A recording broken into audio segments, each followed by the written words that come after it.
Hey, good evening and welcome. This is the October 7th, 2024 meeting of the school committee. Call the meeting to order 7:08. The meeting is being both audio and video recorded this evening. I would ask that everyone please rise for the pledge of allegiance. I pledge Allegiance to the flag of the United States of America and to the republic for which it stands, one nation, under God, indivisible, liberty and justice for all. You said Seven. Ready? 7:08. 5:08. Thank you, Pam. Clear the record. Not 2 hours behind schedule. Let's see, roll call, please. Samantha, if you could start, please. Glassboro Secretary. Pamela Blair, Assistant Superintendent for Business. Sarah Trulio. Gordon Smith, Superintendent of Schools. Gregory Thompson. Antonella Urshela. William Strother. Anita Weinfeld. Brown, Director of Curriculum. Okay, thank you. I have minutes for approval. I'd take a motion, please. To approve the September 11th executive session meeting minutes. Second. Motion made by Sarah, seconded by Antonella. Any discussion? All those in favor say aye. Aye. Aye. Opposed, nay. That motion carries 5-0. Move to approve the September 11th, 2024 regular session meeting minutes. Motion made by Sarah, Second. second by Antonella. Discussion. All in favor say aye. Aye. Aye. Those opposed, nay. 5-0. Approve September 23rd, 2024 regular session meeting minutes. Motion made by Sarah, Second. second by Antonella. Discussion. All in favor say aye. Aye. Aye. Those opposed, nay. Carries 5-0 as well. Committee and subcommittee communications. About 2 weeks ago, I think I traveled to Maple Shade, side of Pam and Greg and Gordon, and we got to tour the building and meet some of the educators and the students and spend some time talking to the principal, Connor Martin, about his goals and objectives for the upcoming year.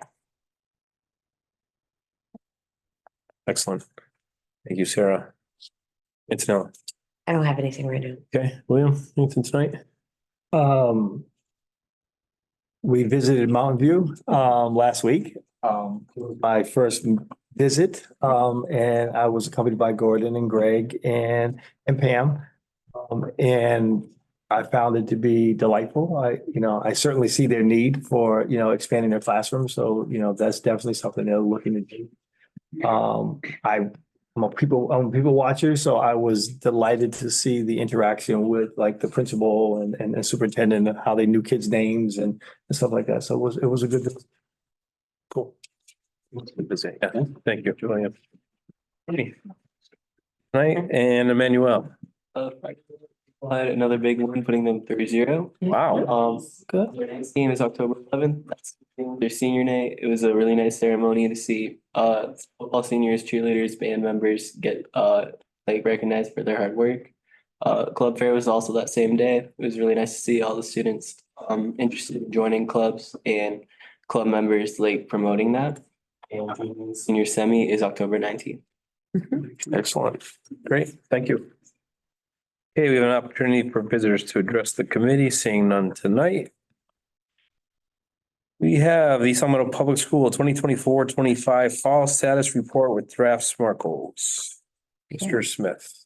So just as you said, Mr. Thompson, up on the screens around the room and in your packets, we have our fall status report. And then as we've done last year and continue to do it this year, we've intertwined our draft SMART goals. So taking a look at where we were in the spring, those are the accountability results. Taking a look at where we are with our iReady diagnostic from the fall or September. And throughout it all intermixed our SMART goals draft, which hopefully then sets the stage for the buildings 2 meetings from now to provide their goals, but also to tell their story for this year, if you will. With that said, the second slide just gives you all this can be found now on DESE district profiles. If anybody visits the webpage, the Department of Elementary and Secondary Education webpage.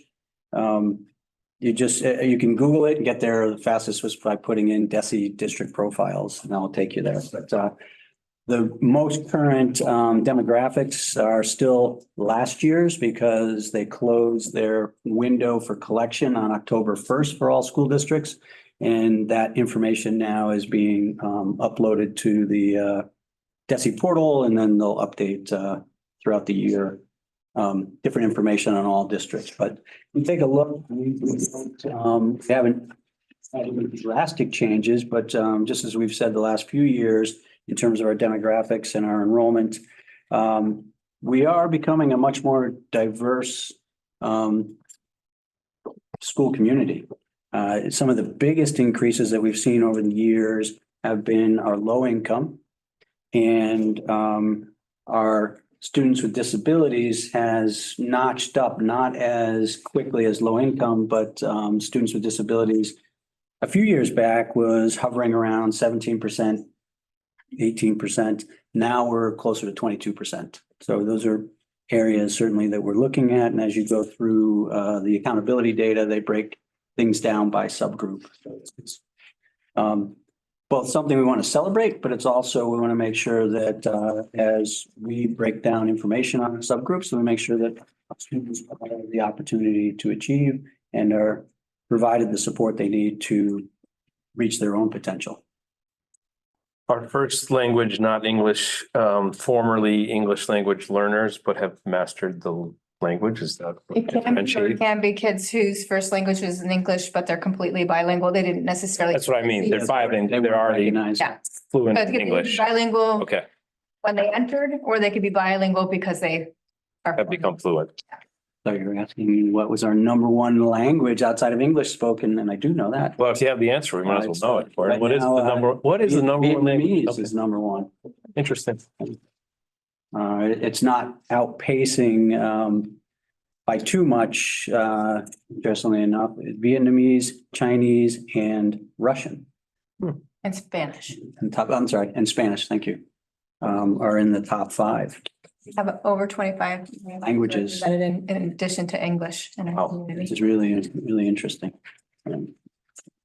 So with that, it brings us to somewhat new looking, supporting the whole child goal. We have 3 goals that all work in alignment with each other: supporting the whole child, teaching and learning, and celebrating diversity. And so this has been revised somewhat to both continue to reflect our changing look at how we're supporting all of our students, but also to make sure, and this is where the metrics come in this year, it's a little easier to understand and align to for our schools, and then also for our educators who are creating their own individual education plans. While doing all of that, if you remember, we had a drastic change in how we wrote things in terms of goals, SMART goals, basically because DESI had put out this vision, and it was capturing a lot of what we've been doing, but we hadn't necessarily been writing it the same way. So we're still supporting DESI's vision and matching many of the elements that are captured in their vision document, but we are trying to make sure that we're clear so it makes sense to people and certainly makes sense to our educators as they look to align. So as you look at supporting the whole child, we're looking at metrics to see how we're doing around attendance, because that continues to be a focal point. Best, you actually have to be here. Looking at chronic absenteeism, and you're looking at how students are reporting on climate and well-being. Gordon, when you mention average daily attendance rate, is that only of students, or are we considering looking at educator and para attendance as a function of The this? slide that's upcoming is just students, but we certainly can look at that as well. If we have a goal around students attendance, then it might make sense to also have a goal around staff Yeah. attendance. Because if students are coming, but then we don't see that same presence out of faculty, like that's another piece of how we're supporting the whole child. Sure, we can start taking a look at that. Going to the accountability. So this is now looking at where we were last year, at the end of the last school year. And you can see that as a district, we met our target. You can see how the subgroups in many cases exceeded or met target, or even just improved and were a little bit below the target.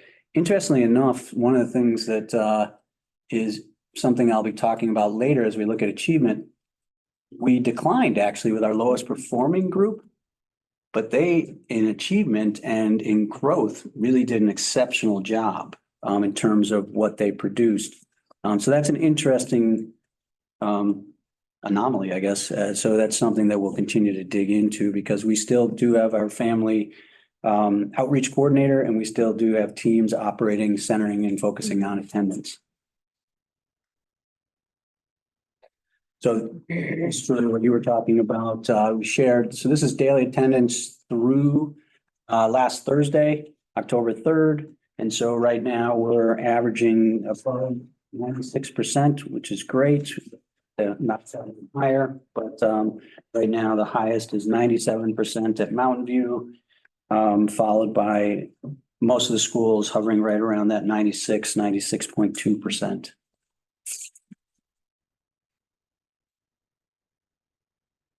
In your packets, so we apologize. We had done some work in tweaking the survey, which we talked a little bit about, and then unfortunately had a technical glitch.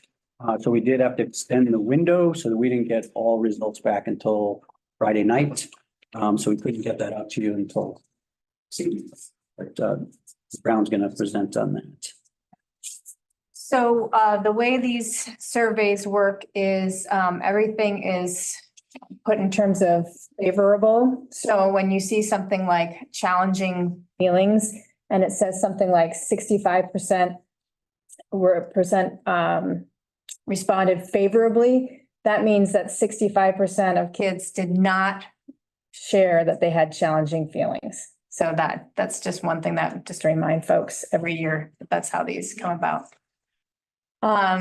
So this is a 3 to 5, and we didn't change any questions this year, but we did simplify how they answer the questions. So there were quite a few different variations of yes and no. And so for some things we had, very excited, not excited, excited. So we kind of simplified that.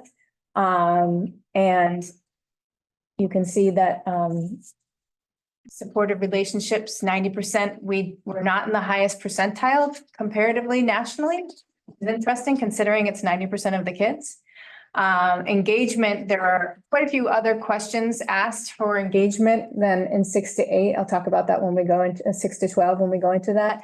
But 89% of kids responded favorably in terms of their engagement, school climate, school safety, and challenging feelings. 68% responded favorably. So one of the things that we do use this for is breaking down and making sure that it's for MTSS purposes, we're also catching kids who are sharing that they're having challenging feelings or they're not having positive feelings to make sure that all kids are getting what they need.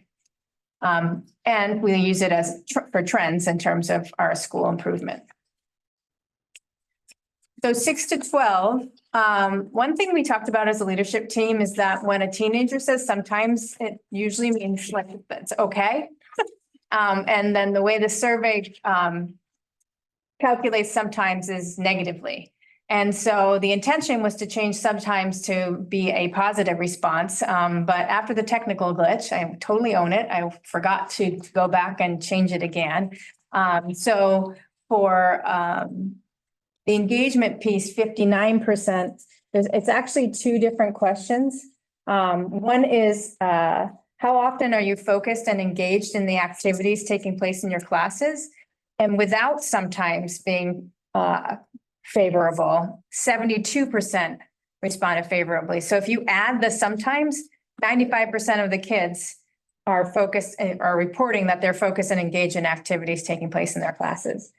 The other question for 6 to 12 was how often are you interested in what you're learning in your classes?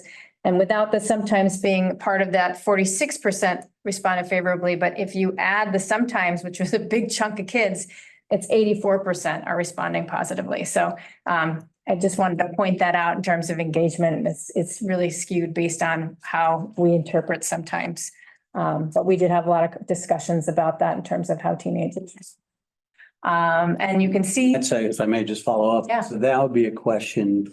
I mean, the lower score obviously is on So they're willing to be attentive and engaged, but they're not always interested. So how can we flip that a little bit in what we're doing? What does that mean? So I think that's going to be where a lot of our follow-up discussions will be with secondary students wherever possible.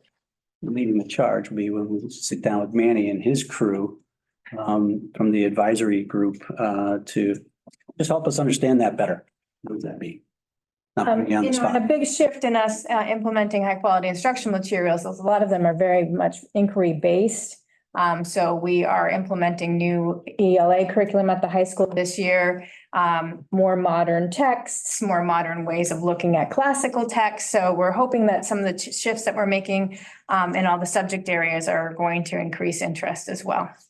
Do you have a way of breaking the survey data out by what classes students are enrolled in? Meaning, are we seeing that kids are saying they're engaged in classes like AP and honors, but when we look at our core classes that maybe aren't, is that where we see a decrease in? It doesn't get down to that level. It will go school level.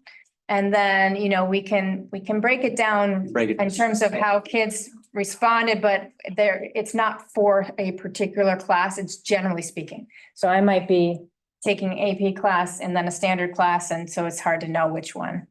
So it doesn't seem that granular. A typical course load at the high school is 6 classes, Actually, I think it's 7 or 8. 8. Yeah.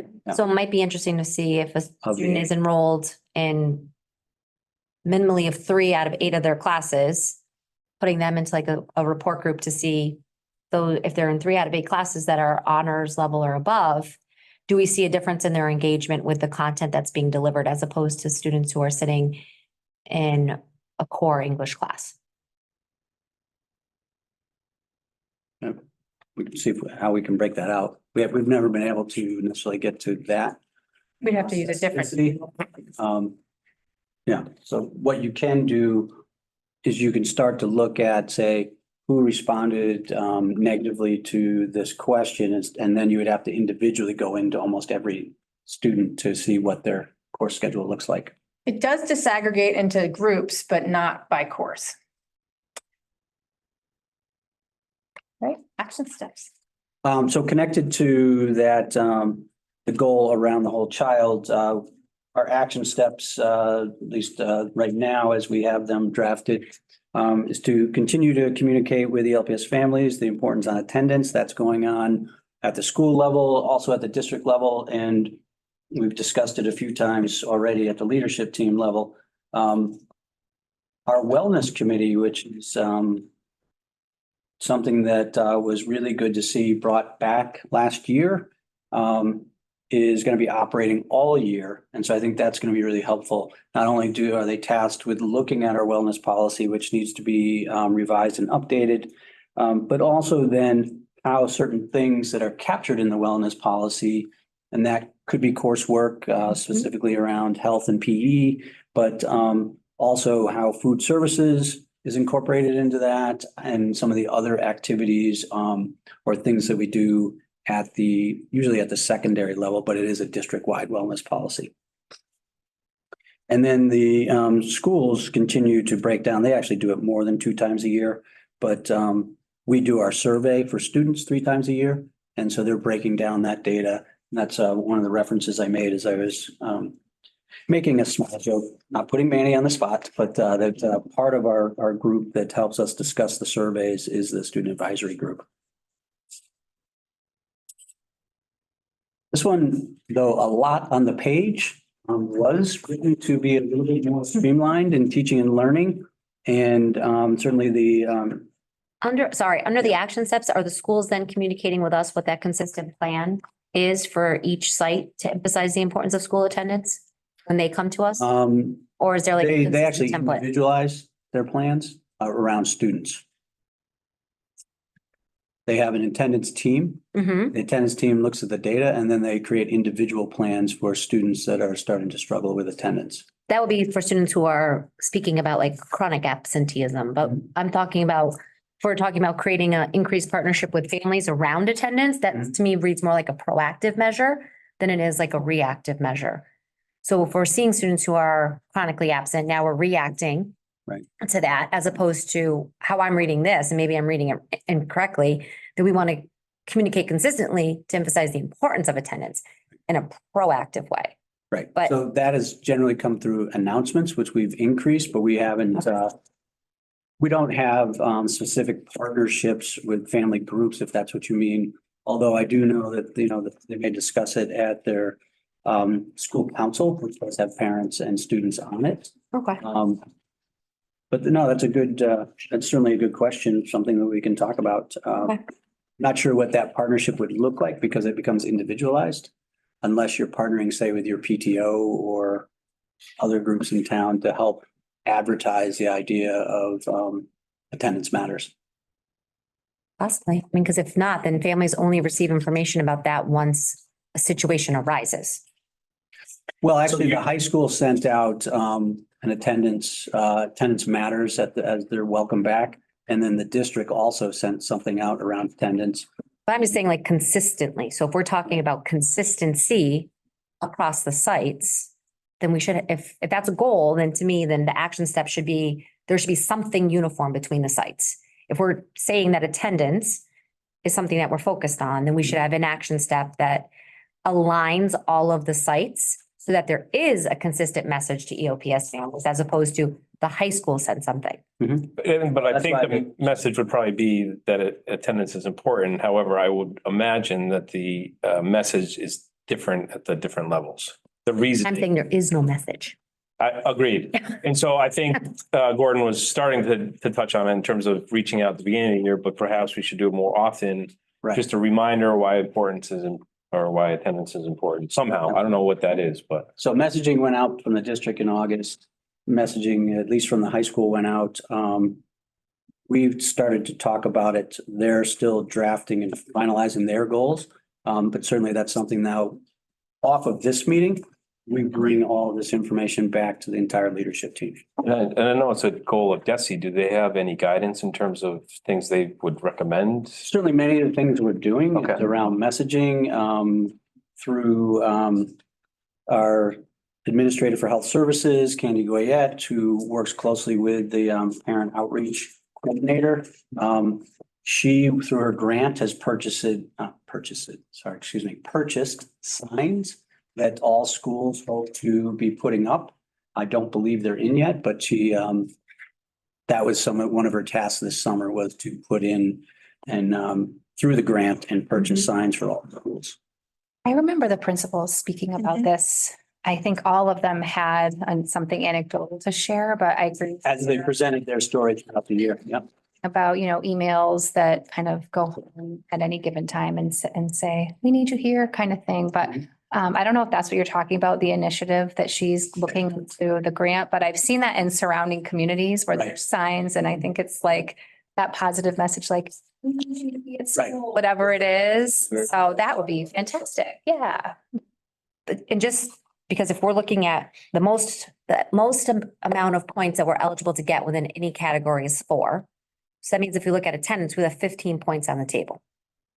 So when thinking about accountability measures, if we don't have a consistent plan in a proactive way, then we can't expect to do anything different with our data if it's not consistent across the sites that we service. Because 15 points is a lot to not capture. And some subgroups didn't get any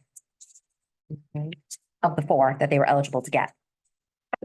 Just, if we're thinking about that, then maybe there needs to be something that gets everybody on the same page around what it means to be proactive around attendance as opposed to sending a letter once a child has a certain. I think that's where the announcements came from, as well as purchasing of the signs, but we will certainly bring that back to make sure that all are discussing it. Did they not get the points because their groups aren't large enough? Is that the reason, Oh, or that's where the dash is. they're all dashes? Nope. They're zeros. This. If the percentage Oh, points drop. All right, but all of these, yes. I see. Okay, yes.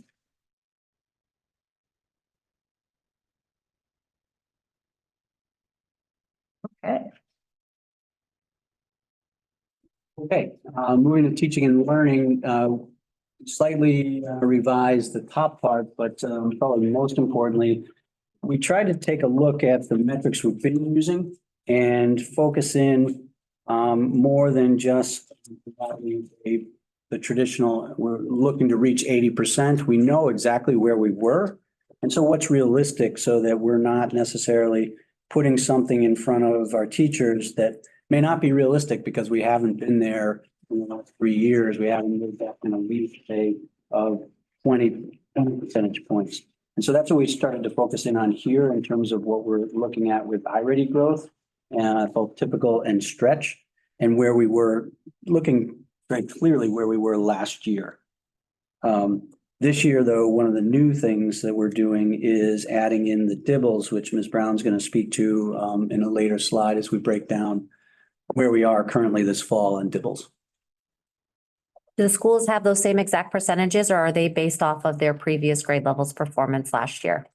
The schools are looking at their previous performance, but last year they had exactly what we had in many cases. And so I think it's probably, this is one of the reasons why we went to a more specific look at this, because I'd like them to look at their specific data and say, okay, off of the district goals and metrics, our metrics can be slightly different based on, but we have metrics that are similar in terms of how we're approaching the goal itself. If that makes sense. It does. I just, when you think about typical growth means students basically maintain the performance level that they had upon entry into the grade level. So if I came in a year below, I'm a fifth grader, I'm showing that I came in as a fourth grader and I reach my typical growth. That means I'm exiting as a fifth grader going into sixth. Right. So that's what I it's. came in as a If, fifth. so if we aren't saying that students should minimally grow a year's worth while in our classrooms, again, going back to the conversation around accountability data, then we're not going to change the outcomes when it comes to performance data on MCAS or closing the gap between the number of students who are meeting with proficiency and the number of students who aren't. Because right now we're saying that 65% are going to reach typical growth in reading. Mhm. That means 35% Or not. potentially aren't. And that's just the current year. That's not taking into account if students have any catching up to do. So is average growth defined as 1 year growth? Mhm. Right. It's the same. That's Okay. typically, right. Typical growth means we want to see 100, we want students to achieve 100% of their typical growth when they're looking at iReady reading and iReady But math. if they come in behind, they can still finish behind and receive their They only, growth If they only, Growth target. That's why they need to stretch. grade level for the stretch, right? Okay. Correct. Yep. I mean, we can put it back. We were trying to be realistic in terms of what we've done in years past. And give them something that they actually can shoot for. So do 35% of students fall further behind every year if they're not? No, we reaching actually, if you growth? look, and again, this is aggregate data. So we actually got to 52% meeting typical growth at the end of last year on iReady. So K to 8. but I think we have to be cautious when we look at projected proficiency and alignment with our MCAS results, because we still, that means even if 52% achieve that, when you look at our MCAS results, over 50% did not meet the mark on MCAS. So it means we're leaving half of the students not where we want to leave them. So if we don't change this metric, I don't know how we start to change the metric that we're accountable to by the state. And we were looking at No, I'm 80%. just- And the unfortunate thing is that we've never gotten to 80%. And so we were looking at how do we make this more of an attainable goal that maybe doing some of the things that you're talking about, we really go after. If we're putting 80%, are they just then dismissing it in terms of 80%? Okay, well, that's a hope. Hopefully that's never the case, but we were trying to be much more realistic. Where are we based on last year? Where are we going this new year? I don't know. I'm one person. I'm just saying, like, I think I mean, we certainly can keep that. Does it become unrealistic though? Is that the problem? It's been unrealistic in terms of what the actual results are. Yeah. So what we're trying to do is continuously, incrementally go up. And it's not just in terms of the targets, probably more, you get more traction in terms of the work we're doing, say, in common planning time meetings, and the work we're doing where we're finally breaking down better the student data that they're seeing, whether it be the iReady diagnostic or other data that they're looking at. And how can they utilize that data? Those discussions are happening more and more. They were not happening frequently in years past. So, I mean, this is a draft. That's why we're doing it. So we certainly can make changes to it. I think maybe it would help us to see what the targets were. What was achieved by grade level, by school? Because I think that has to play some kind of role in it. And then we're not using it in 1 and 2. We're not using iReady Reading in 1 and 2 We're using Dibbles K-2. as the screener, Yep. So but not for diagnostic or personalized instruction. no, We use Lexia for Personalized instruction. And then we have other tools for diagnostic after the universal screener. Okay. I'll talk more about it, but Dibbles actually got needs approval from DESI as an early universal screener where iReady, did with some caveats. and I'll talk more about it. So then the licensing, did we adjust or amend our Yes. contract? We did. Yes. Okay.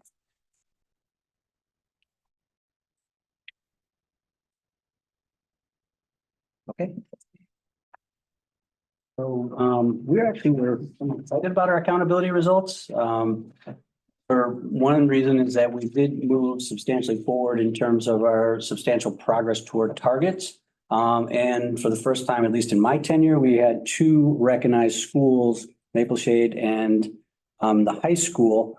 And they were only 1 or 2 out of 57 that were recognized of the 1,751 public schools by DESI, based specifically on moving towards your targets, but also really focusing in on that lowest performer group and their achievements as well. And not only were we 2 schools out of the 57, only 6 school districts across the Commonwealth, where I think there are 306, had more than 1 school recognized.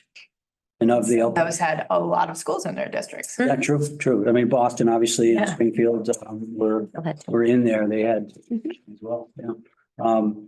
If you go to the link, it just shows you where it is real quickly. So it's on their website, and then you can see the schools that I'm mentioning here as we zoom in a little bit, and there's Maple Shade and East Long Meadow High School. So we were really excited about that, because that's not something that we've seen in years past. It's certainly something that we're sharing with the teachers so that they're very aware that this work pays off. You know, there's a lot of things we're doing is paying off. Have either of those principals been able to articulate in terms of action steps that were implemented last year that were particularly of note in terms of helping them to earn the recognition? We started to discuss it in the last leadership team meeting, and they're breaking it down further. They haven't broken it down to that level, at least they hadn't last week. But I think as they share with their staff, which they do at faculty meetings, starting to break it down more specifically.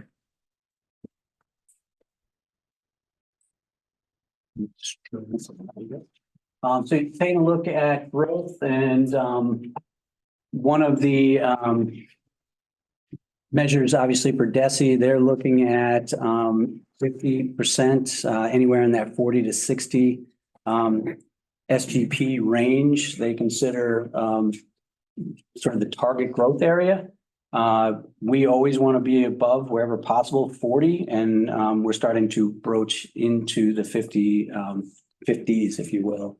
And so you can see 3 through 8 ELA, which are interestingly, and this is something that the commission brought up in August meeting with superintendents. ELA across the Commonwealth was down.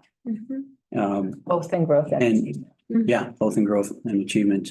Yeah, you can see dissimilar to last year, we have more high growth than we've seen in years past as you start to look down and take a look at the different subgroups. As you go to the high school level, although they're seeing low typical growth, they're notching closer to, in many of the subgroups, to the 50 mean that we've talked about. Certainly students with disabilities at 35, that's something we have to continue to look at. In math, we actually better. We're seeing high growth across most of the subgroups there. And as you go to high school level, you're seeing some variation where you saw that low typical growth. You're seeing actually high growth for lowest performing students.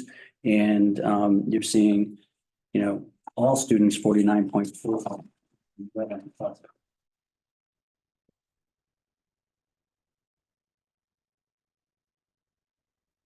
So achievement, as we start to look at achievement, one of the things that I think all of you know, but I want to just reiterate, as we came out of, or as all districts in the Commonwealth came out of COVID, DESE started to reset targets and look at the 2022 year and how students did versus the 2019 school year. And that's where you get the label recovery path or path forward. Recovery path is if your 2022 was not above your performance in 2019, and path forward is if your recovery path, or excuse me, your achievement in 2022 was better than your achievement in 2019 pre-COVID pandemic. Either way, they set targets and we consistently continue to try to achieve those targets, whether they're labeling it recovery path or path forward.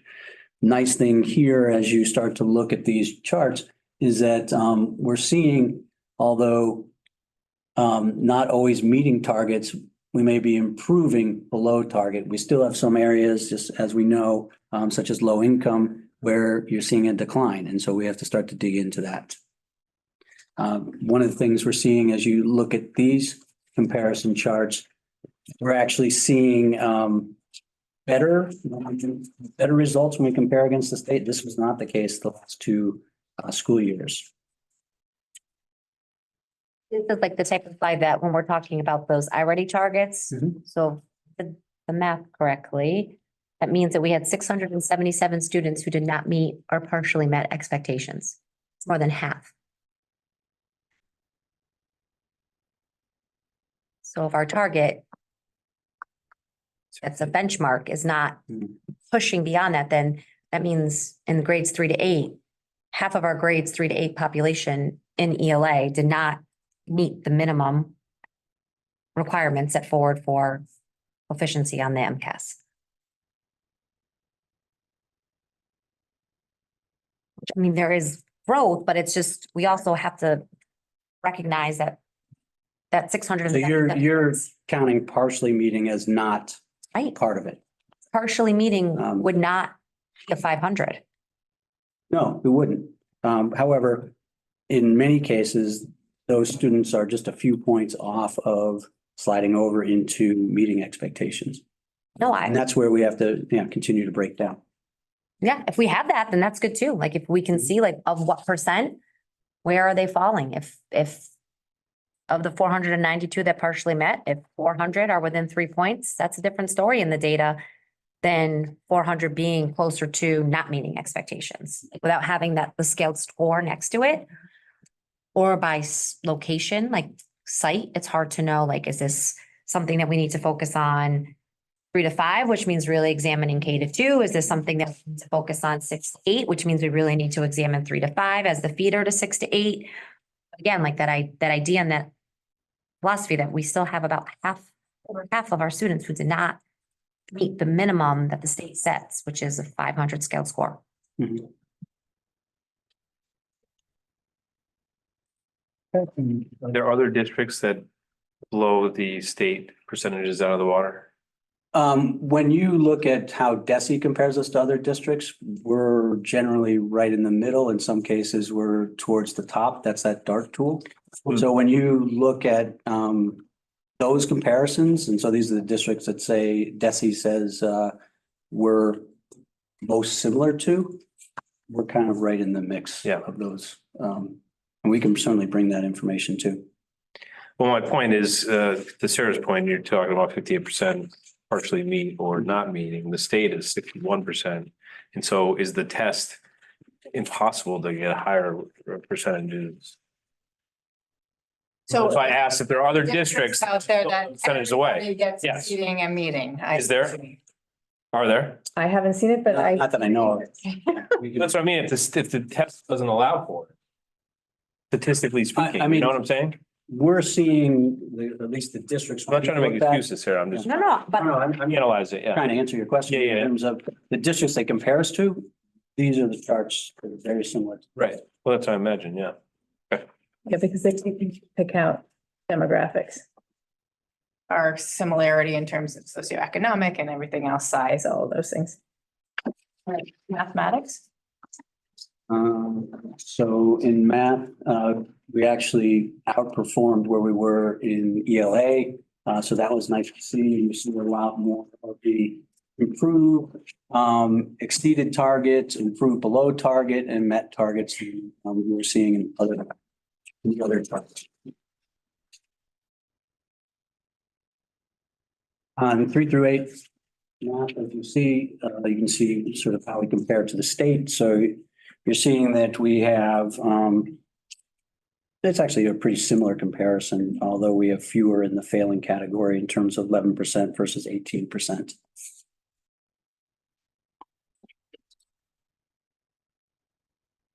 At the high school level, this was probably some of the reason why you're seeing them in the recognized category. You're seeing this exceeding their target in most cases, with the exception of white students at the bottom there, and they met their target.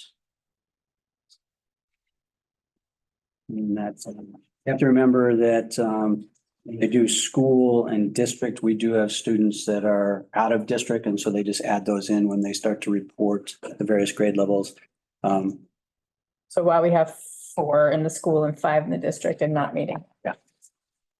So the one all the way to the left is East Long Meadow High School itself. That makes sense. Mhm.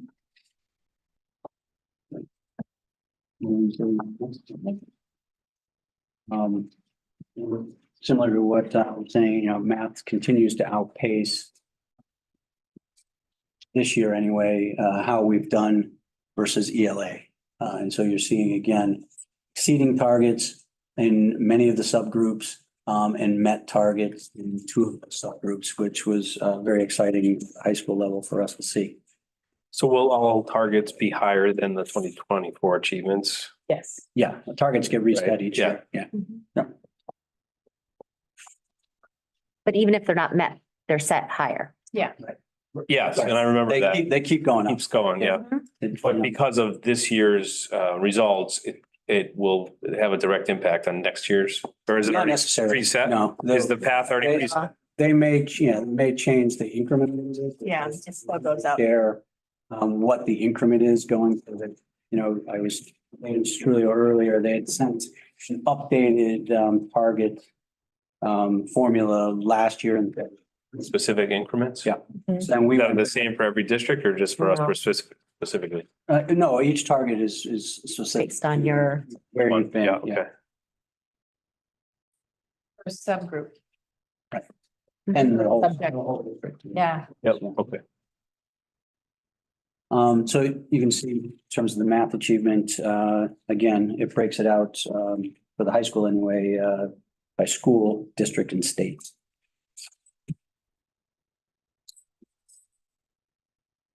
Science actually, at least at the upper level, has been a strong point.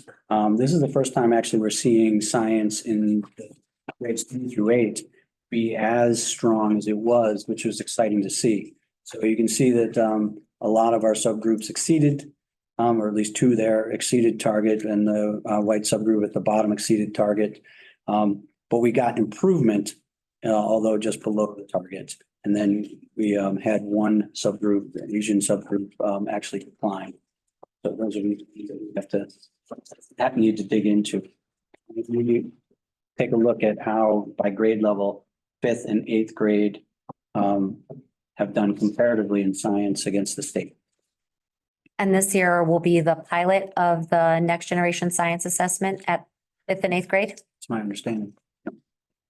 In our eighth grade Our house. eighth grade actually, our middle school piloted it. Yeah.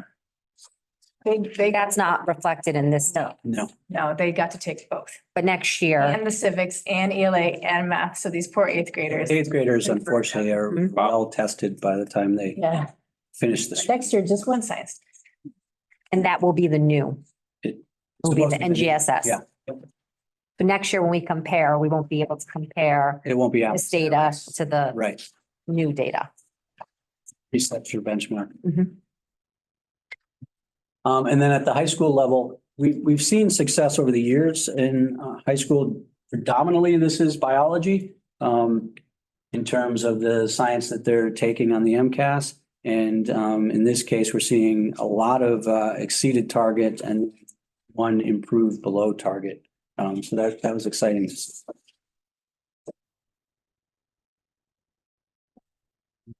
So in terms of the bar graph against the state. So we obviously 3% in the warning category versus 11% in the warning or not meeting expectations category.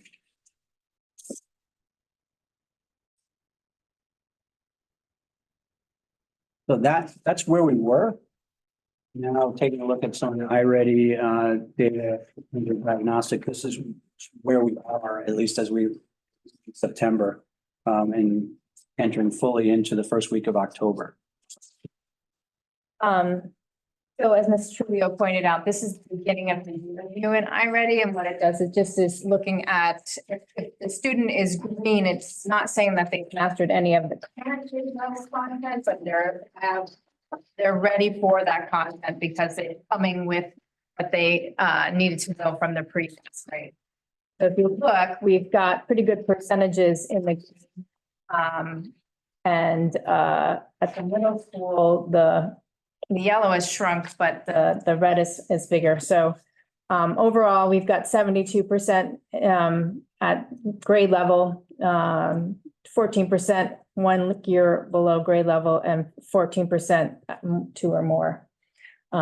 So it's a starting point. It's really important for us to look at the data and figure out, you know, obviously the trends, but also what do we do with kids who are not coming to us with grade level skills, but we still have the duty to help them access grade level content and skills. So is that something that when the schools present, that they'll be able to speak to in terms of this is how we're addressing core instruction, since almost 3/4 of our grades 3 to 8 student populations are showing us through their beginning of the year data that they're ready for core instruction that's in alignment with grade level standards?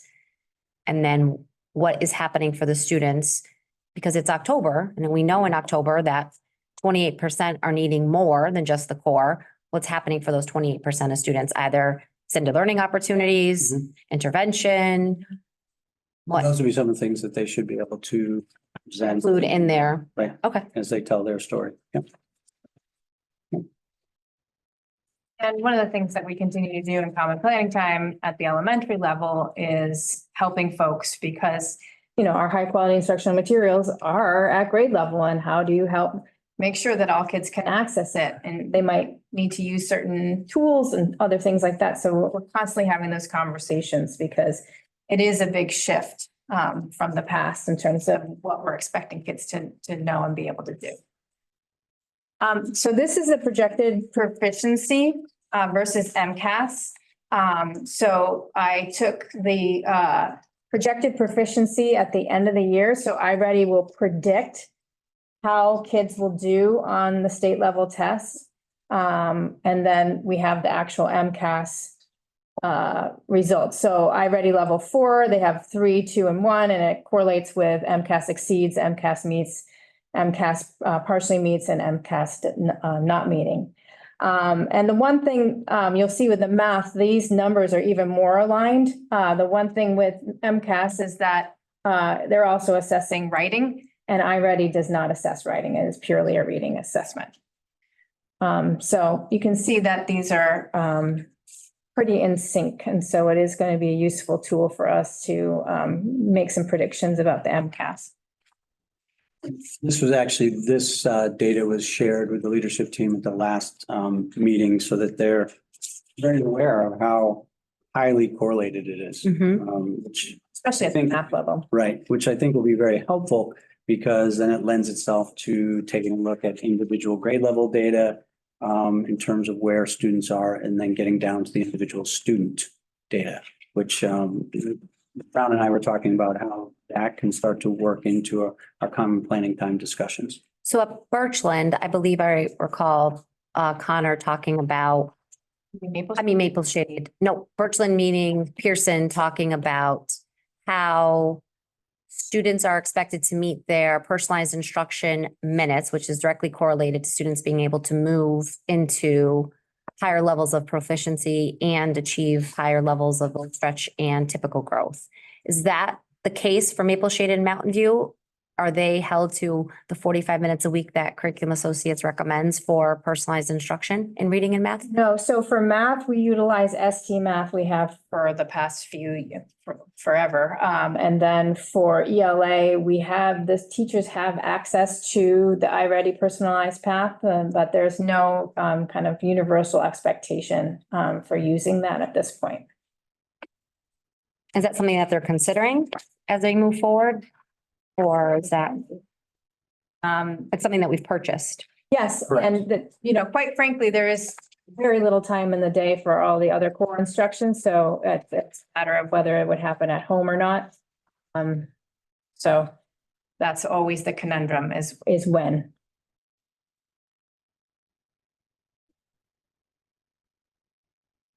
And then math, we're starting off the year even stronger. Meadowbrook's on here because we did use the math their math universal screener with first grade and second graders. Kindergartners will have their first one in December.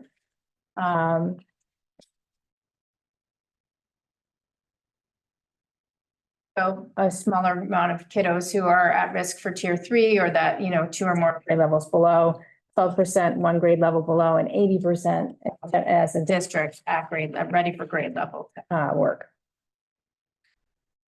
All right, so as I said about the DIBELS, iReady is a partially approved universal screener for K to 3 with some caveats. They have some literacy screeners that are one-on-one screeners that are very similar to the ones that DIBELS had.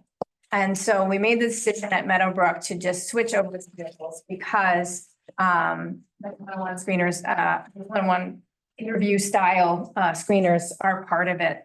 And what we've found is it's been very, very helpful in terms of not just helping us figure out who we're going to further screen for intervention, but also for the core teachers to know more specific information about their students. And like I said, we're at meetings at Meadowbrook and our common planning time is then how do we support kids with different skill gaps in the classroom. So all of these things do mean things. This year, we're not getting a composite score from DIBELS because we did not do all the subtests. Next year, we will. We're just kind of easing into it. It was a bit of a lift because these are new assessments for folks to learn, and they've also been learning new curricular materials. But there's LNF is the letter naming fluency. PSF is the phoneme segmentation fluency. The NWF-CLS is the nonsense word fluency correct letter sounds that assesses their knowledge of letter sound correspondence. And so that is what's in this colored chart. That's the main one that they're focusing on. And then they have the nonsense word fluency, words read correctly, and then word reading fluency. And the one, until we have the composite score, when we start using it next year, the one category that is the same across kindergarten, first and second grade is that nonsense word fluency, correct letter sounds. That will be kind of our base for comparison. And then the second grade, in addition to all of it, we have an oral reading fluency. So it's where we measure their accuracy rate or fluency. And then we also add in the maze, which is basically like a cloze exercise. It's meant to measure comprehension as best as we can. And so it's really that we're measuring indicators that show that students are comprehending, but you can't, I don't need to go off down this tangent, sorry, about how we can or cannot measure comprehension. But so we have everything here, and you can see the kids going across the board. The blue is beyond core, green is core, that they're ready for core instruction. Yellow is strategic, and red is intensive. So those red kids obviously are going to get either they're already getting intensive support by being in special ed, or they're getting more intense interventions with the reading interventionists. And then some, depending on what subtests, yellow, some of them are, if they had yellow and red across the board, are getting interventions. Otherwise, we're working on helping support them for tier 1 instruction, especially if the issue wasn't accuracy, but really was about fluency. So are there resources within Foundations and Lexia that will support shifting data? Oh, definitely. So this corresponds exactly with what Foundations is working on with kids. And then we brought in Crafting Minds, who helped us with a kind of a new format for data meetings that really helps everyone come to the table. We can use that time to determine who needs further screening for intervention, but also talk about kids in terms of how we can support them during the tier 1 instruction and any other times that we might have, like their flex block. And then we also brought in Decoding Duo. So basically what Decoding Duos is like Foundations has the whole scope and sequence, but there is more time for application for decoding. So kids have time in their intervention to practice decoding with a decodable. That's something that's actually missing from the Foundations curriculum, but we are working on bringing those in with decodables and working with the coach so that we can build in time for that. There's a lot of encoding practice, which is the spelling and writing, but not as much decoding. And so that's something we're working on to make sure that these continue to go up. And then since you mentioned the coaches, with the shift in, Well, the coach, sorry, at Meadowbrook. but in general, the shift in the coaching description as a result of the last contract negotiation, is that something that's also going to be brought forward when the leaders of the schools I would talk? imagine they'll talk about how they're being utilized for all the common planning time, which are weekly meetings. And on that is another avenue for more one-on-one coaching when folks are saying that they're having trouble with the pacing or they're having trouble with anything. It's now part of the expectation that principals can say, hey, maybe you should work with a coach. And actually, we're finding that more people are actually reaching out to coaches because they now have this expectation to keep up with pace, and it's a challenge. It's a pretty rigorous pace that we're asking them. Having that weekly direct access has really helped people break down whatever barrier may have been there before in terms of asking for that help. And you remember actually last year, the schools were presenting, the middle school sort of led the way because they were doing coaching cycles with all of their teachers, which went very well, they thought. So just to remind everyone, at the elementary level, we kind of reset and clarified all the guidelines / expectations for curriculum, you know, what folks can do, what they may do if they want to, like almost like boosting things that we're working towards later, and things that we're asking them not to do. And on top of that, we gave them a pacing guide with what we were talking about earlier, those flex days built in. So, you know, if they have to work extra or they have some sort of extra project that they wanted to do, but the expectation is that units and modules are being finished by certain days, and that assessments are being given, and that we're following them in trackers. And all of this is because instead of just meeting, kind of looking at how much we're teaching, the shift now is how much are kids learning.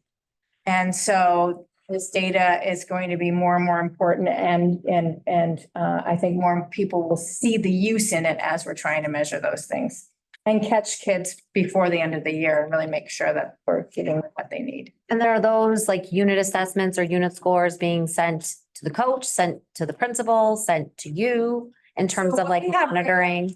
We have two things at the elementary level. So Wit and Wisdom comes with something called Affirm, and you can give online assessments. It's more developmentally appropriate for the higher elementary kids. So in addition to that, we have Wit and Wisdom trackers, which are basically spreadsheets, but they're connected to the skills and standards that Wit and Wisdom's asking. There are also Foundations trackers that Foundations actually provides, and that allows the teacher to see, you know, how many kids got 80% or more. And if less than 80% of my class didn't meet this, then maybe I need to do some reteaching. It also gives you at an individual level so that you can kind of figure out who you might need to meet with more. And then for illustrative math, there is an online what am I trying to say? There's an online Assessment? Yes, thank you. It's a little frustrating in terms of standards-based taste testing. And someone was actually commenting on this. If mathematicians created this, and I said mathematicians did not create the IM online thing. It gives them this percentage score, which is kind of the antithesis of standards-based. You know, you really want to look at different things. So we also created these IM trackers that are also connected to the report card standards. So it's serving two purposes. It's helping everyone kind of see in real time how pacing is going. And more importantly, it's helping teachers keep track of how kids are doing in different skills, not only to drive their instruction, but when it comes down to the report card time, now you have all of this right in front of you. So the idea was to try to make it a tool that was useful. And who gathers those? So they enter the information, but they're shared Google Sheets. Principals have access, the coaches have access, I have access. And is that something that they bring to leadership team meetings to discuss? We just talked about it last leadership, so that was something that we were, Ms. Brown's attending once a month, many of the common planning time meetings, and so. There's no literacy coach 3 to 5, so I'm the literacy coach this year, once a month. Congratulations. Brown. So with that, we brought back feedback from those common planning time meetings to share with the entire leadership team to show, hey, here's where we can make connections. They saw the draft of this presentation, wasn't fully completed by last Thursday, but was pretty close. So they know where we've been and that we were, you know, obviously going to get feedback on our presentation so that we can provide greater feedback for them. So yes, that's when we meet as an elementary leadership team, it's because these, you know, there is IM at the middle school, but not at the high school. And the middle school is now looking at, they're in the process of field testing 2 different ELA curriculums, so they're in a different place. But the other thing will be when we go for walkthroughs, before we go through walkthroughs, we're going to sit down and look at this. Make sure everyone's understanding and seeing where we can intervene and support teachers. And that's always the goal. It's about supporting teachers, and that's the message we've been sending at all the common planning times. It's not a gotcha. It's if you're 3 weeks behind in pacing than everybody else in your team, what do you need to help with? And actually just spoke with a math coach who said they had a very productive conversation at common planning time where everyone in the team brainstormed to help each other kind of get up to speed with each other, because the idea of collaboration is you can't really look at student data, you can't really plan together if you're all over the place, right? So that's part of it. All right. And then I wanted to share some information about our academies, at least for elementary at this point. Still working on collecting data for the middle schools program. But if what I did was for 3 to 5, actually I was able to do this for K to 5. So since everyone took IM math last spring and this fall, I was able to compare the increase. So we had 51% of the kiddos who regularly attended the Math Academy went up 1 grade level. 7% of the kiddos went up 2 grade levels. Great. And 41% there was no change. So obviously want more than that, and this is just one data point. We did do pre and post ST math, but it wasn't quite universally implemented, so I didn't think that data was as useful. But I'll tighten that up next year and we'll have that before and after as well. Does that mean these students are catching up? Yes, that's the idea. And it's been really exciting just being in these meetings with teachers where they're like, wow, so-and-so is really like, you can, I have heard more than once that summer academy really helped this kid. And how many students participated roughly?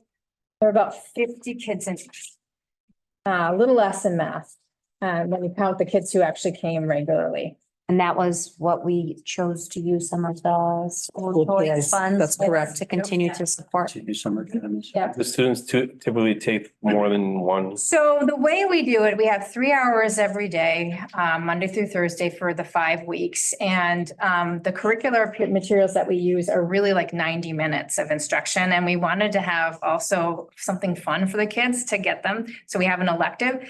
So what we do is we look at the data, we talk to teachers, we talk to parents, and then we place them in the academy that they most need. So it is challenging when kids need both ELA and math. But that's really kind of those conversations that we have, but we don't provide both. Okay. I think we need to go all day long to that. But might we alternate with a student one year math, Yeah, and you know, if they're struggling, depending on which is the Yeah. most needed? Yeah. exactly. Okay. And then literacy is a little harder for me to give you the information because not, the K-2 kiddos did not take iReady this fall, they took the Dibble. So the chart up above with the blue, those are the kiddos who took iReady end of last year and the end of this year, so our third through fifth grade kids. And we have 65% of the kids who attended went up 1 grade level, 12% went up 2 grade levels, and 24% of the kids had no change. And then down below are the before and after Literacy Academy. And I had to compare apples to oranges. So let me explain. We have for the iReady, before Literacy Academy is the iReady in the spring. So we have 13% were mid or above green level when they at the end of last year. Red, the 59% were 1 to 2 grade levels below, and the kids in the yellow, 28% were early on grade level. We switched to Dibbles. It's kind of hard to compare because that 9% is really kids who according to Dibbles, are not really needing any extra support in order to access the grade level content. It's kind of measuring different things. And then 44% of the kids would need strategic support, and 47% would need intensive support. So the one thing that I want to point out is the shrink between 59% and 47%, because those are the kids who would really need that intensive intervention. Also, so this is not the best measurement. Next year we'll have Dibbles beforehand and Dibbles ahead, so we'll have a better idea. But like I said, anecdotally, I've heard a lot of folks, both for math, but more for literacy, of how much it really helped the kids, if not grow, at least not slide back. Okay, and then rounding out the 3 goals, continuing to build that inclusive and supportive culture and climate. This is something that you've seen in the last few years. Tweaking it a little bit in terms of we continue to use wellness and climate surveys, some of which you've seen. We've seen staff surveys in years past. We haven't done a lot of family surveys, but that is something that we would like to do and add part of the metrics and the information we receive around this goal. And then our action steps. Oh, sorry. Is make sure that all those policies, and we have one remaining in the agenda tonight, making sure that everybody is understanding of the new policies we've added and the revisions we've added as a first step, because that was a lot of work put in by the District Diversity and Equity Steering Committee. And what does that state in terms of setting a direction for ELPS and becoming a more welcoming and inclusive environment? But we also are looking at how are we doing? We revised the ELPS recruitment, hiring and retention process, but looking more specifically at recruitment and retention in terms of, we've done a decent job over the years of retaining our teachers. but we can probably do a better job in making sure as we diversify more, both as a student body, but also as a staff, that we're doing everything we can to make sure that we're supporting folks who are coming into the LPS community.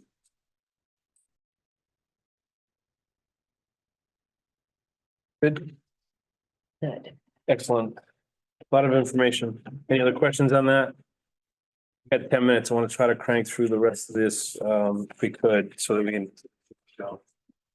Manuel, how you doing on time? You all right? You're certainly welcome to leave if you have homework or other things to do. Okay, we're gonna crank it anyway, so you'll be out of here quick. But at any time you want to leave the future meetings, if we're running long, just give me a wave and you can,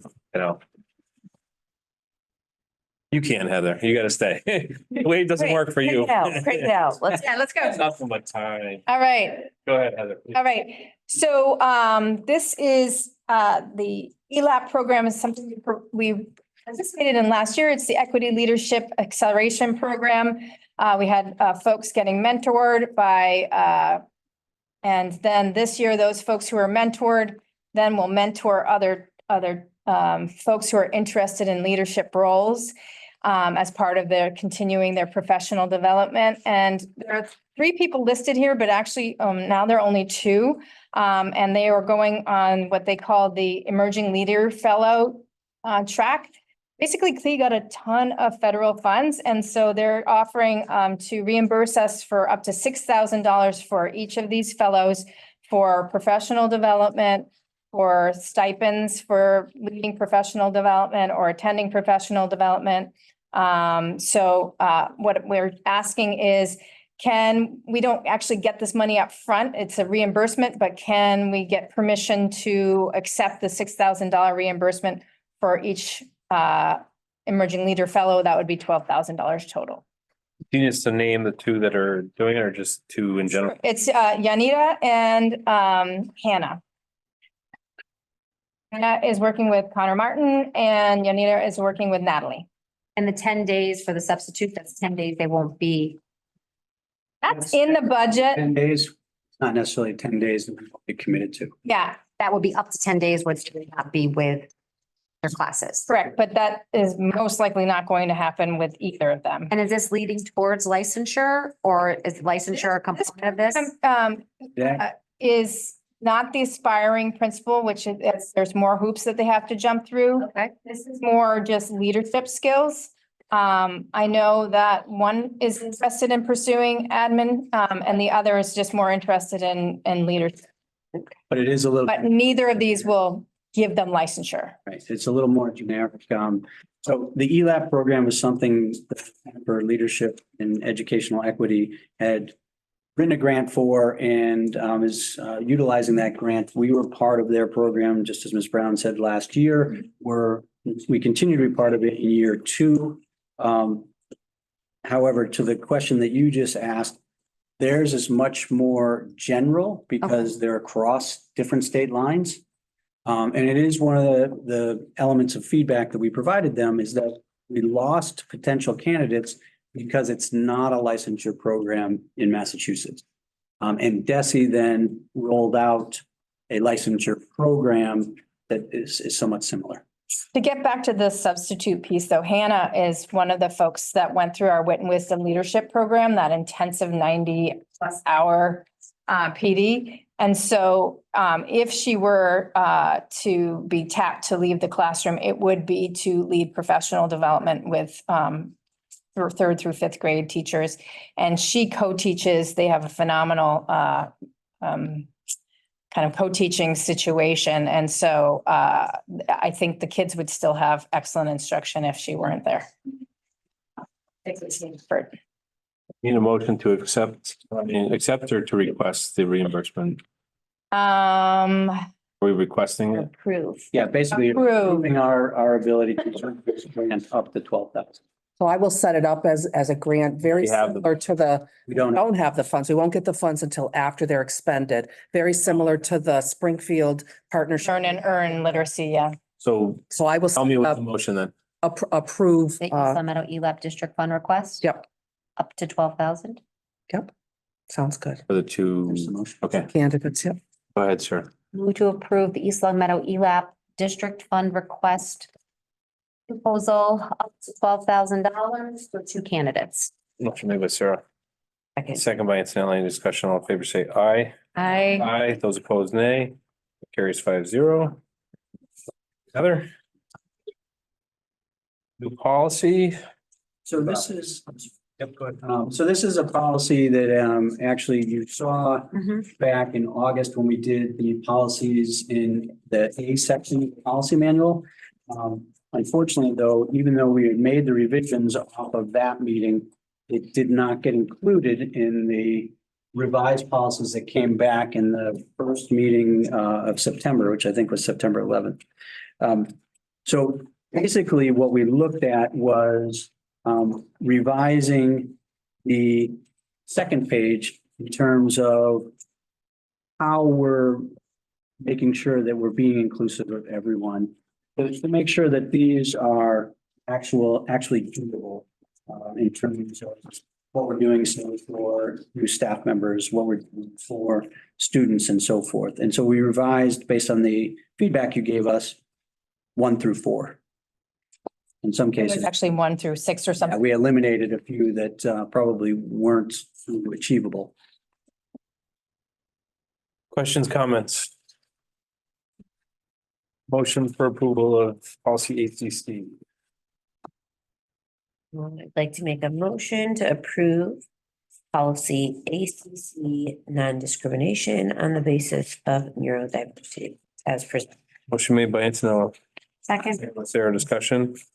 All in favor, say aye. Aye. Aye. Those opposed, nay. That carries 5-0. Thank you very much. You, next up, superintendent evaluation. Okay, so this is just updated, something that I had given you at the end of the school year last year, but I updated it with highlights from the accountability information.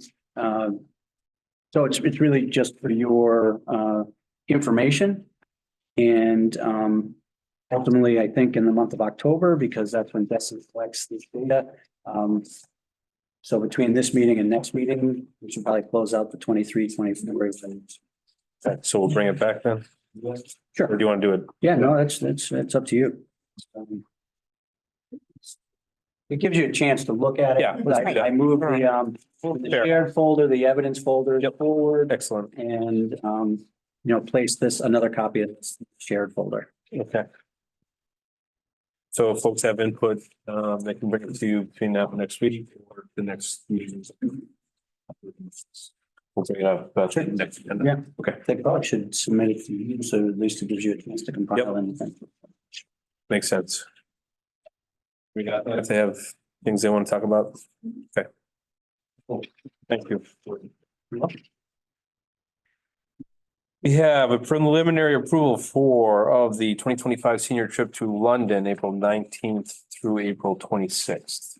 So this is actually a new idea that our senior advisors, class advisors have put together. They would like to, we haven't done a international trip in quite a while. I'm sure the pandemic had something to do with that. And so this is giving the opportunity potentially up to 18 people. I don't believe that's in the preliminary outline, but in talking with Ms. Reed today, they would cap it at 18 students and they would like to the ratio of roughly 1 to 8, 1 to 9 in terms of supervision. But this would allow them to, during April break, they wouldn't actually miss any school. Take a trip to London, as you can see in the outline that she provided in an email. This preliminary approval allows them to have their meeting and start to do any fundraising to bring down that cost of the trip, which is about $4,150 at the moment. They have the second chaperone, that's a staff. How they get the 1 to 9, do we know? Yeah, they would, I don't know that they, currently have their chaperone list, but that's what they. Yeah, that'll You want to come, be the hours. chaperone? that'll come back the next time around. No, I don't think. This allows them to have their meeting, see what kind of interest they Okay. get, if they have enough students or more than I mean, enough. maybe, I don't know. And then go to some type of lottery process. I speak English, so I could go. But yes, it would be ELHS staff that would go. Okay. So approval of the preliminary Include- details for the London field trip. Well, first, they're gonna have an informational meeting that they will advertise once they get approval. And then if they get overwhelming interest, they would probably have to go to some type of lottery system. And then would this impact, would students' participation in this be impacted by things like sports and?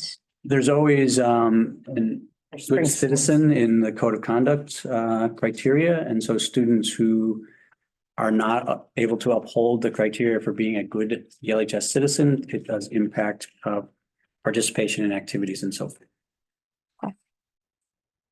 And they'll come back once they have more details, more information. Right, this just gives them the green light to start that process, and then they would bring it back. They would have to bring it back probably December or January so that they can finalize their deadlines that they'll have put in place Sure. with the company that's helping them organize this trip. And then are the educators who would chaperone accountable for the same figure? Are they paying the roughly 4,100? That's a good question. That I don't know. Generally, there is some kind of discount for chaperones, if not a full, depending on how much they raise. A lot of it's built on how much money you raise. Okay. Okay, I'd take a motion to approve the preliminary details for the 2025 senior trip to London. I'd like to move to approve the preliminary approval of the 25 senior trip to London from April 19th, 2025 to April 26th, 2020. Motion made by Antonella, second by Sarah. Discussion. All in favor, say aye. Aye. Aye. Those opposed, nay. That carries 5-0. Thank you for letting Ms. Reed know. Does Gordon know how to get back there? He's here already. Oh, he's here. I can go quickly. Do it. Okay, in your packets, we've already begun capital planning. It was the next fiscal year 26, which is, feels kind of crazy to say, but that's what we're planning for. This is last year's capital plan with some color coding to show you sort of where we stood as we went through the capital planning process from all of you back in November of last year, through the town capital planning group, and then ultimately on to the town council. So, the Maple Shade roof project, that was one that came from outside of the capital planning process in terms of the town, and we are awaiting, we did do an application to the Mass School Building Authority, and we're waiting to hear if we've gotten into their accelerated repair program. One good sign was that we did have a visit from 2 members of the Mass School Building Authority, and they walked the roof with Mr. Martin, with me, and the facilities director. We've seen it firsthand. So we're waiting. We'll get that towards the end of October. Then the modular replacement was a project that unfortunately needed additional funding. We received that additional funding as the budget was passed, and so that came available July 1.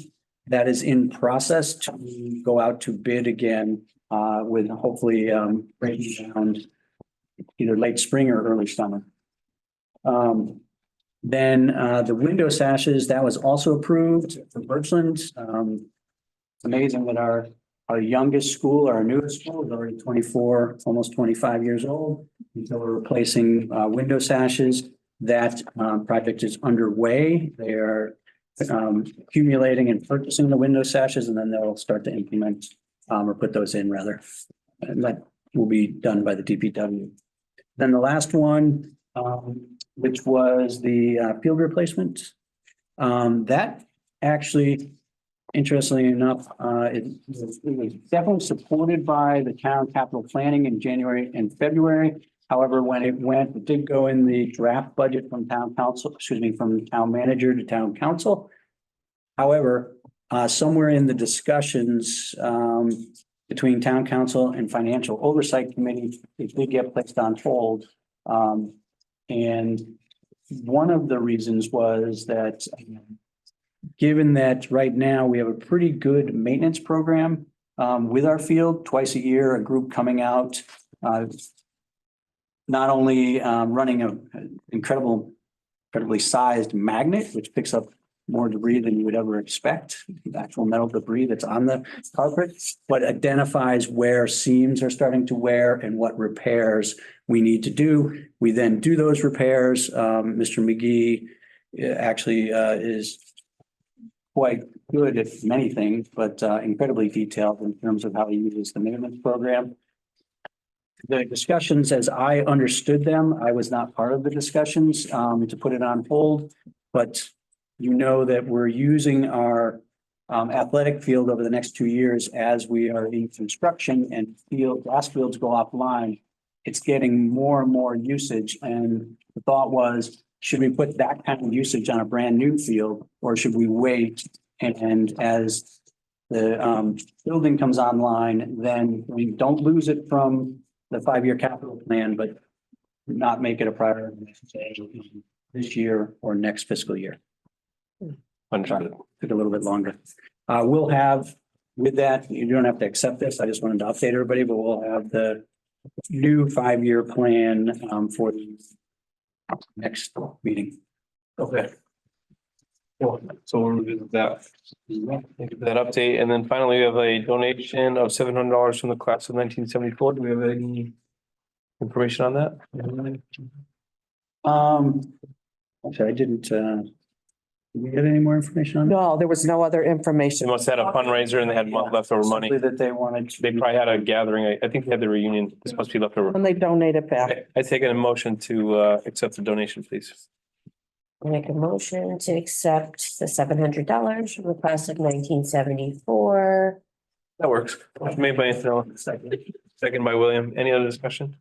All in favor, please say aye. Aye. Aye. Those opposed, nay. That carries 5-0. Yeah, we'll get that deposited. Blair's line. All right. Folks want a 5-minute recess? Yeah, I take a motion for recess. Motion made by Sarah. William, any discussion? All in favor, say aye. Aye. We're gonna basically be done with you. We're gonna go to executive. You don't need to see that. You can adjourn only to go to executive, vote to go into executive only to come back and adjourn. Yes. I'm gonna do that after the recess. Oh, okay. Is that right? Or not? Now that I can leave. Okay, fair. So I would take a motion, what'd you say, to adjourn to go to executive though? Adjourn the open. To adjourn the open, yeah, From executive. Return to adjourn. got it. You want to do that? So move. Moved by William, you got that, Samantha? To adjourn. I got that. Seconded by Anson. Antonella. All in favor, say aye. Aye. Aye, those opposed, nay. Motion carries 5-0. Okay.